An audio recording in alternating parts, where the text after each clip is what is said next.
Vou falar pra vocês. Essa mensagem, olha, eu gostaria que vocês, de tudo na vida, ou mensagem, ou qualquer experiência, você pode relacionar, ligar, fazer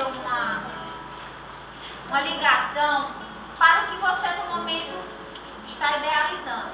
E essa mensagem, eu acho que pode ser feita uma ligação com a curso de AD.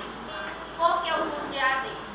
Aqui vocês vão ver que ela nos fala de expectativa, um aprendizado.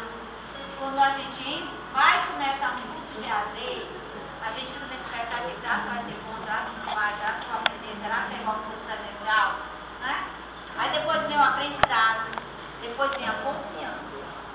E aí você tem criatividade, a determinação em aprender e terminar o curso, e uma persistência em não largar, e até o final, e uma liderança no seu conhecimento, nas suas atitudes, e trabalho em equipe.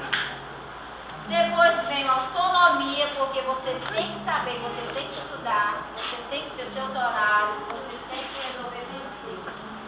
E aí você se disciplina, vem a disciplina.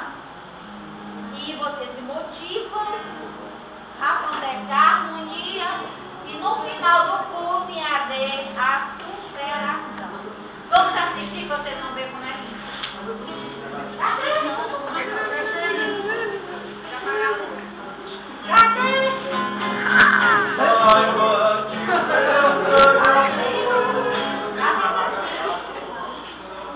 Olha, apagaram a luz. Estragou a filmagem. Qual, a minha?